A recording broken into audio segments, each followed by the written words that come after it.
unboxing video ng Gearlek GX2 galing sa Gearlek Official sa Lazada. Ito yung bago nga pala niya. Actually, dalawa yung binili. Yung isa nakabit na. Pero since di ko na-unbox yung isa, unbox natin yung isa.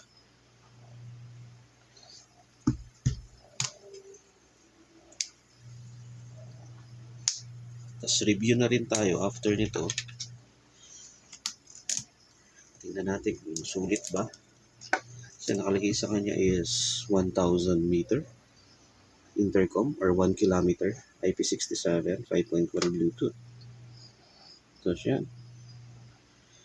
Dual connection daw, dual phone, stereo music, A2DV. Which is, tingin ko okay naman. Tingnan natin.